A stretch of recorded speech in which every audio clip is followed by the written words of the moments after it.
That's Rod Serling introducing an episode of The Twilight Zone more than half a century ago. Starting tomorrow, the show is back in an all-new series on CBS All Access. What if I told you that one episode of The Twilight Zone was banned for over 5 decades, silenced, hidden, and completely erased from TV history? Now, after 55 long years, it's finally being shown again. But why was it banned in the first place? What made it so dangerous? And why does it matter right now more than ever? Today, we're stepping into a dimension of censorship, fear, and redemption. A true story that's stranger than fiction. Welcome to The Twilight Zone. Section 1. Entering the Zone, a show ahead of its time. In 1964, one episode of The Twilight Zone was aired once and then vanished. It was locked away for over 55 years, left out of syndication, hidden from public view, and quietly erased from the show's legacy. Why? What was in that episode that made it too dangerous to ever show again? And why is it being brought back now, in 2025? To understand that, we need to go back to where it all began. The Twilight Zone premiered on CBS on October 2, 1959, and unlike anything else on television, it didn't follow a recurring cast or linear story. It was an anthology. Each week, a new tale, a new set of characters, and a new descent into the strange, the speculative, and the morally challenging. What connected them all was a quiet, unnerving voice. Rod Serling, who wrote or co-wrote 92 of the show's 156 episodes and narrated every chilling twist starting from episode 2. His delivery was calm and clear, but behind the calm, there was always warning. The show came at a time when America was riding the highs of post-war prosperity, while privately fearing nuclear annihilation, communist infiltration, and civil unrest. Serling, a World War II veteran who had seen real horror, wasn't interested in escapism. His writing pulled viewers into stories that probed fear, guilt, injustice, and the unknown. He knew people were scared, not just of aliens or monsters, but of themselves. And he used that fear, not to manipulate, but to ask, what kind of world are we building? Who gets to survive in it? Who gets erased? The Cold War loomed large in many episodes. So did McCarthyism, the Red Scare, the arms race, and the haunting question of whether humanity deserved to endure. In one famous episode, Time Enough at Last, a book-loving man survives a nuclear apocalypse, only to lose his glasses and be left unable to read. In The Shelter, suburban friends turn against each other in minutes when faced with a nuclear threat. These weren't just cautionary tales, they were reflections of what Serling saw around him, packaged in sci-fi so they could slip past the people who would otherwise shut them down. That was the genius of The Twilight Zone. Serling used speculative fiction, stories involving time travel, aliens, robots, parallel universes, as a kind of shield. He said things that couldn't be said in a straightforward drama. Network censors were more lenient if the story was set on Mars, even if it was really about racism in Alabama. Sponsors were less likely to object to a mutant child controlling a town if the real point was about authoritarianism and control. He disguised real social critiques in futuristic packaging.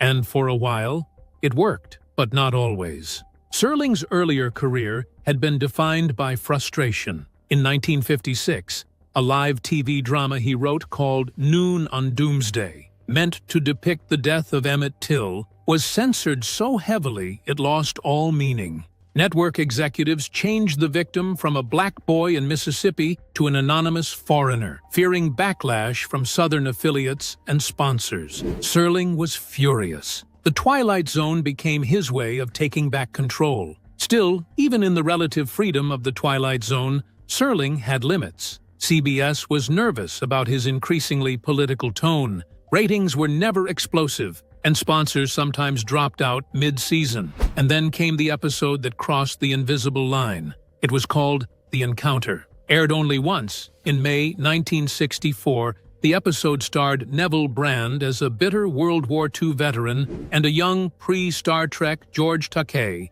as a Japanese-American man. The entire story takes place in one room, and the episode ends in violence. It's uncomfortable, intense, and in hindsight, brilliantly written. But at the time, CBS was flooded with complaints. Viewers called it offensive and dangerous, while Asian American groups condemned the suggestion that Takei's father was a traitor. The country wasn't ready to face its own wartime actions. CBS pulled the episode from syndication. For decades, the encounter vanished from cable, DVDs, and public memory. But why now? Why, after 55 years, is this episode being allowed back into circulation? That's the story we're going to explore next. Because the answer isn't just about one TV episode, it's about history, memory, censorship, and the long fight to bring uncomfortable truths back into the light. Section 2. The Encounter. The episode they tried to bury.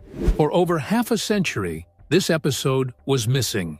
Not lost, not forgotten, buried. Executives pulled it from reruns, home releases skipped over it, and even dedicated fans were left in the dark. But now, in one of the most unexpected moves in recent media history, The Encounter is back.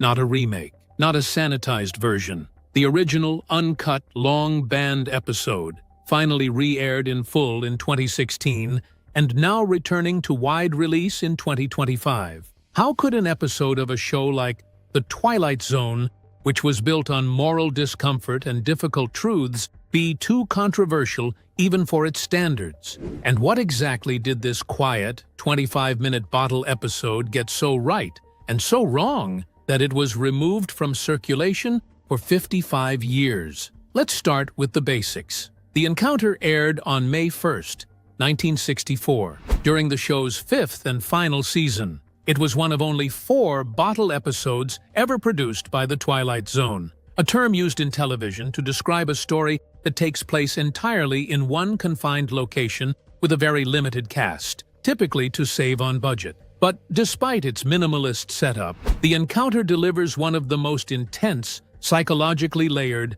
and socially explosive stories in the entire series. It opens in an attic. Neville Brand, playing a World War II veteran named Fenton, is sorting through old junk. He comes across a samurai sword, clearly looted from a Japanese soldier. Moments later, a young Japanese-American man named Arthur, played by George Takei in one of his earliest TV roles, enters the attic looking for work. Fenton offers him a beer, and the two begin a conversation that at first seems casual, even friendly. But this isn't just a chat between strangers. What unfolds is a slow-motion detonation of trauma, guilt, and suppressed rage. Fenton starts reminiscing about the war, about killing Japanese soldiers, and about how he earned that sword.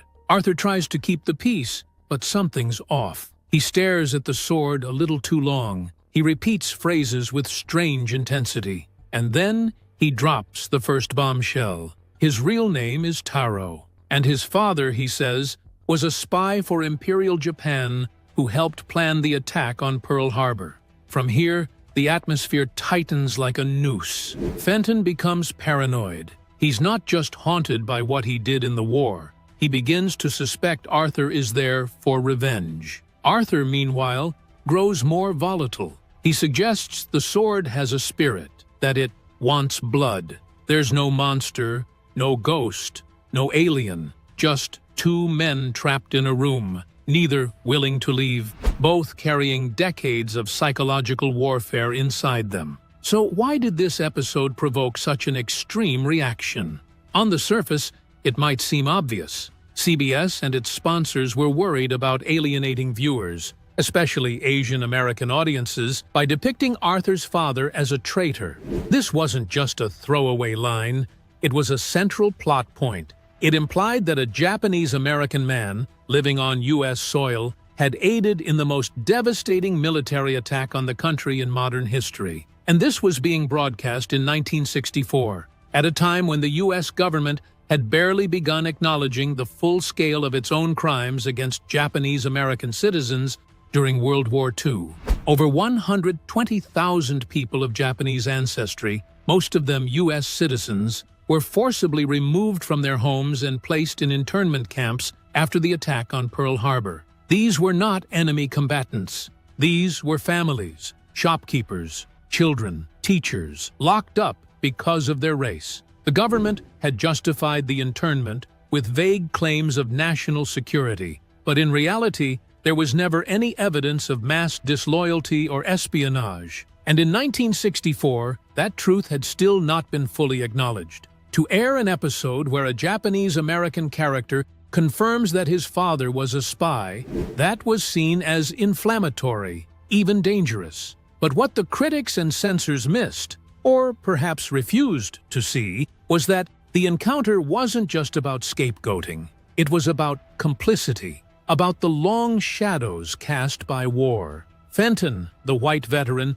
isn't portrayed as a noble hero. He's unstable, possibly dangerous, and clearly consumed by shame. He admits that he killed an unarmed soldier, possibly in cold blood, and took the sword as a trophy. He's haunted not just by the war, but by what the war turned him into. Arthur isn't a clear-cut victim either. His confession about his father is filled with ambiguity. Is it true? Is it something he was told as a child and came to believe? Is he confronting Fenton with a literal truth or a metaphorical one, trying to explain what it means to grow up in a country that locked you behind barbed wire and then told you to be grateful? Even the sword, which Arthur claims carries a spirit, could be read either as a supernatural force or as a symbol of the violence passed from one generation to the next. None of this was spelled out directly. And that was the problem. The episode offered no easy answers, no moral clarity. In a time when television preferred clear heroes and villains, the encounter left everyone feeling uncomfortable, including CBS. Viewer complaints rolled in immediately. Sponsors threatened to pull support. Some claimed the episode was racist. Others said it was anti-American. Still others said it was too intense for prime time. Internally, CBS executives were panicked. The show was already on thin ice due to declining ratings and rising production costs. Rather than defend the episode, or Serling's right to push boundaries, they quietly pulled the encounter from syndication. When the Twilight Zone entered reruns, cable marathons, home video, and eventually streaming, the encounter was missing. It became a kind of myth. Fans passed around grainy VHS bootlegs. Some believed it had been destroyed. Others thought the controversy had been exaggerated. George Takei, who had experienced internment himself as a child, rarely spoke about it, until decades later when he became an outspoken advocate for civil rights and historical memory. Then, in 2016, something changed. Sci-Fi Channel, which had acquired the rights to air a full Twilight Zone New Year's Eve marathon, made a surprising announcement. The encounter would be aired for the first time since 1964. No edits, no disclaimers, just the original episode, inserted into the broadcast like it had never been missing. The response was immediate. Longtime fans were stunned. Younger viewers, many of whom had never heard of the episode, were shaken by its rawness. Some praised its honesty. Others still found it disturbing. But almost everyone agreed. This was one of the most powerful stories the series had ever told. Section 3. Why the encounter still matters today. Why does an episode that aired in 1964 still hit so hard today? Why does The Encounter, a quiet two-character drama shot in a single attic, feel more emotionally dangerous now than entire seasons of modern prestige television? The answer lies not just in what the episode shows, but in what it makes us admit about ourselves. Because this story, though wrapped in the visual language of a mid-century TV play, is about something we're still reckoning with. The long aftershocks of war, the failures of historical memory, and the way guilt, both personal and collective, gets passed down like a family heirloom. When The Encounter first aired, few viewers knew that George Takei had lived the very experience his character alluded to. As a child, He and his family were taken from their home and sent to the Rower Relocation Center in Arkansas, one of 10 internment camps built by the U.S. government after the attack on Pearl Harbor. They had committed no crimes. They were not charged. They were never given a trial. They were imprisoned because they were Japanese American. Takai was 5 years old when soldiers arrived at his door. He has spoken since then about what it meant to live through that kind of state-sanctioned injustice. Watching your parents lose their jobs, your family lose its home, being labeled enemy for no reason other than your ethnicity. He remembered guards pointing guns at him as a child. He remembered his father trying to shield him from the truth. That experience didn't just shape his identity, it shaped his politics. George Takei became an outspoken advocate for civil rights, gay rights, and especially for preserving the history of internment. And that makes his role in the encounter all the more complicated. In the episode, Takei's character doesn't just remember internment, he admits something terrifying. That his father was a spy, that he helped plan Pearl Harbor, that maybe, just maybe, the internment wasn't entirely unjustified. Whether we believe him or not, the damage is done. The character becomes a stand-in for a kind of inherited treachery, a racialized guilt that can never be washed away. And Fenton, the white veteran, becomes the other side of that coin. A man who killed in war, possibly committed war crimes, and took a sword as a souvenir of death. Both men are shaped by violence. Both are trapped by it. This is where Serling's writing is at its most dangerous. He refuses to give us a villain. Instead, he gives us two men who are both victims and both aggressors. Arthur is the child of a family brutalized by its own country, but his bitterness pushes him towards self-destruction. Fenton is a soldier haunted by what he did overseas, but his racism and paranoia make him incapable of peace. There is no safe position for the audience to occupy. You can't root for one without confronting the faults of the other. That ambiguity is the entire point. Rod Serling was a master of stories that forced viewers to sit with contradiction. In other episodes, he tackled totalitarianism, nuclear war, and bigotry, but always with a moral twist that refused easy judgment. With The Encounter, he went even further. He created a space where war trauma, national shame, and racial anxiety bled into each other without clear lines. That's why the episode was so hard to watch in 1964, and that's why it still matters now. The truth is, the world we live in today is not all that different. Over the past few years, there has been a documented rise in anti-Asian hate crimes, especially during the COVID-19 pandemic. In the United States, Asian American citizens have been blamed, harassed, and assaulted simply for being perceived as foreign. People born and raised in America have been told to go back to China. Women have been attacked on subways. Elderly men have been shoved to the ground and killed. And just like during World War II, fear and misinformation have been used to justify that hate. In that context, The Encounter doesn't feel dated. It feels eerily familiar. The dynamic between Arthur and Fenton is not just a historical one. It's a blueprint for how racial trauma works in the modern world. Fenton's paranoia mirrors the suspicion many Americans still direct toward immigrants or those they see as other. Arthur's internalized shame mirrors the guilt and anger many marginalized people are forced to carry, not just because of what happened to them, but because of how they're told to feel about it. In a strange way, the attic becomes a symbol of a larger national attic, full of things we haven't dealt with, things we keep boxed up, things that come back when we least expect them. And then there is the question of apology. The U.S. government didn't formally apologize for the internment of Japanese Americans until 1988, over 4 decades after it happened. That apology came in the form of the Civil Liberties Act, signed by President Ronald Reagan, which acknowledged that the internment was based on race prejudice, war hysteria, and a failure of political leadership. Survivors were given symbolic compensation,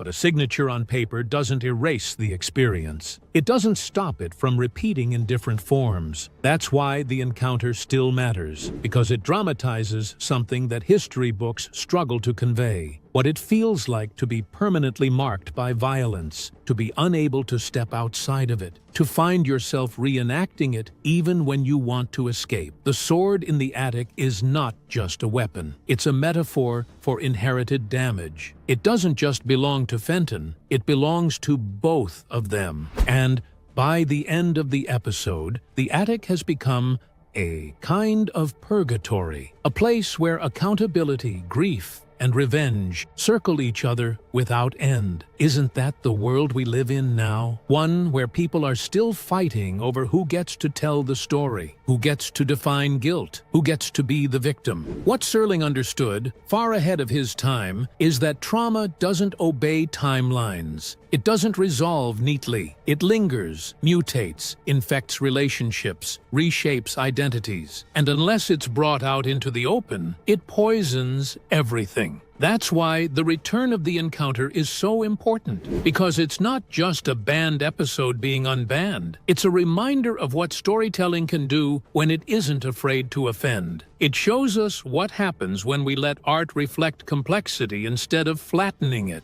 It dares us to look at our worst instincts and see where they come from. Section 4. The Long Shadow of Censorship, Other Lost Episodes. What does it say about a TV show when entire episodes disappear? Not because they were poorly made, but because they were considered too complicated to show again. Not offensive in the obvious way, not full of slurs or scandal, just hard to handle. If the encounter was the most famously buried episode of The Twilight Zone, it was far from the only one. Over the years, multiple episodes were removed from syndication, held back from home video, or outright forgotten, not because they were failures, but because they sat too close to something America wasn't ready to face. When The Twilight Zone went into syndication in the 1960s and 70s, the goal was to make it palatable for wide re-airing. That meant cutting episodes that caused legal headaches, offended sponsors, or simply made station managers nervous. 5 episodes, in particular, were left out of the original syndication package. One was The Encounter.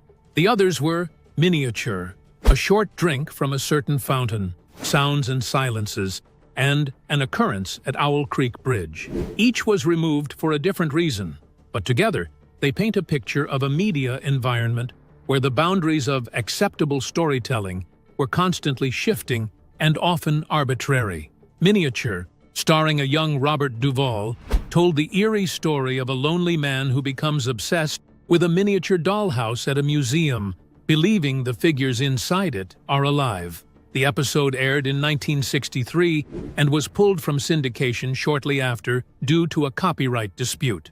The estate of writer Charles Beaumont had licensed the episode for one-time broadcast, but claimed CBS didn't secure the proper long-term rights. As a result, Miniature vanished from rerun packages for decades, despite being well received at the time of its release. It wasn't restored until the early 2000s, when legal issues were resolved and it was included in a DVD box set. The fact that this quiet, psychological drama about alienation was unavailable for so long says less about its content and more about how fragile creative ownership was in early television.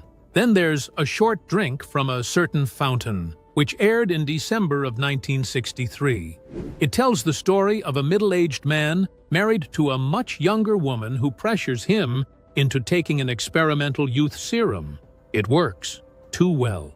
The man regresses into childhood, leaving his wife trapped in a role she never asked for. The episode was pulled from syndication for years because of legal threats. The details of the dispute remain unclear, but some accounts suggest the plot bore too close a resemblance to an unproduced script written by someone else, possibly resulting in claims of plagiarism. Rather than risk a lawsuit, CBS kept it out of rotation entirely. Sounds and Silences was a more direct case. The episode follows a man obsessed with loud noises who ends up suffering a mental breakdown when he begins to hear everything at excruciating volume. The story while exaggerated in classic Twilight Zone style, mirrors real-world conditions like hyperacusis, a form of extreme sound sensitivity. After the episode aired, a former Navy man sued CBS, claiming the story portrayed him in a defamatory way and was based on his life without consent. To avoid further legal entanglements, the network dropped the episode from reruns. It wasn't until much later that it was quietly reintroduced on home media, with no official apology or clarification. Finally, there's an occurrence at Owl Creek Bridge. Unlike the others, this episode wasn't written by Serling or his team at all. It was actually a French short film, directed by Robert Enrico and adapted from the Ambrose Bierce short story of the same name. CBS purchased the rights to air the film as a special episode of The Twilight Zone in 1964. It was a bold move. No narration, no new footage, just a foreign production dropped into the middle of an American sci-fi anthology series. The episode follows a Confederate sympathizer who is about to be hanged, only to seemingly escape and run for his life, until the twist reveals the entire escape was a hallucination in the final moments before death. Despite its powerful impact and an Academy Award for Best Short Film, an occurrence at Owl Creek Bridge was only aired once. The licensing agreement allowed CBS to broadcast the episode a single time. After that, it was out of circulation for years, and many fans didn't even know it existed. It eventually returned in some home video editions, but the strange distribution history kept it from being part of the cultural memory in the same way as other episodes. What ties these lost episodes together is not just legal or contractual complication. It's the broader issue of control. Who decides what stories get remembered? Who decides what stories get buried? Rod Serling fought these battles for years. He was exhausted by how often scripts had to be rewritten, softened, stripped of political meaning just to pass through sponsor review. He once said that his job as a writer had become the art of self-censorship. That line wasn't a joke. Serling constantly had to find workarounds, disguising critiques of racism, fascism, or xenophobia as ghost stories or space missions because he knew direct attacks wouldn't survive. The result was a series that always walked a razor's edge. When The Twilight Zone was airing live, Serling had more leverage. But once the show was over, the episodes entered a different system, one ruled by syndication deals, local stations, and advertisers with no tolerance for ambiguity. Controversial themes, unresolved moral conflicts, or lawsuits, even unconfirmed ones, were treated as liabilities. Today, we're still having that same debate, only the language has changed. We don't talk as much about syndication anymore. Now, it's about streaming platforms, brand safety, and content flags. But the central issue remains the same. What makes a piece of art too risky to show? And who gets to make that call? In recent years, debates around cancel culture and media censorship have reignited across the political spectrum. Some argue that removing offensive content is necessary to protect vulnerable communities. Others claim that erasing problematic work prevents difficult conversations. In reality, both can be true, and The Twilight Zone, especially its banned or suppressed episodes, sits right at the center of that tension.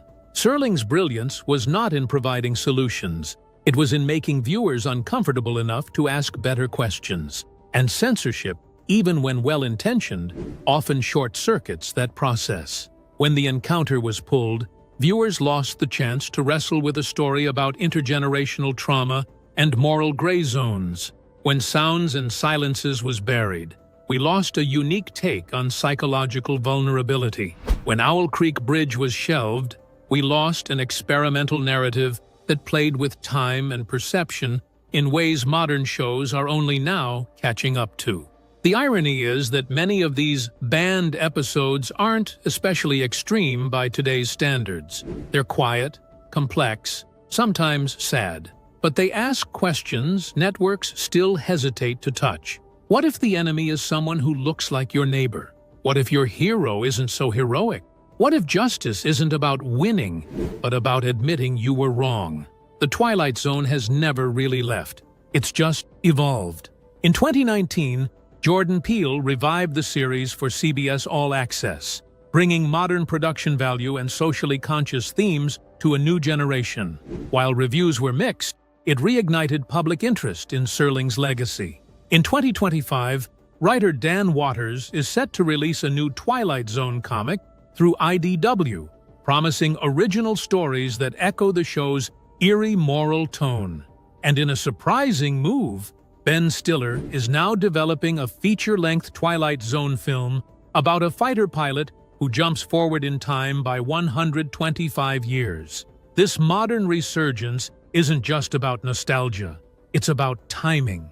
Audiences today are hungry for stories that blend moral uncertainty with unsettling realism. Shows like Black Mirror and Severance follow the Serling model, present the familiar, distort it just slightly, and force viewers to confront uncomfortable truths. In that context, the encounter is no longer dismissed as too controversial. It's understood as a necessary story, raw but honest. Serling's voice still echoes, not just through reruns, but through the artists now carrying his work forward, using new platforms to ask the same hard questions. Thanks for watching. If you enjoyed this, don't forget to like, comment, and subscribe. Click the next video for more exciting content.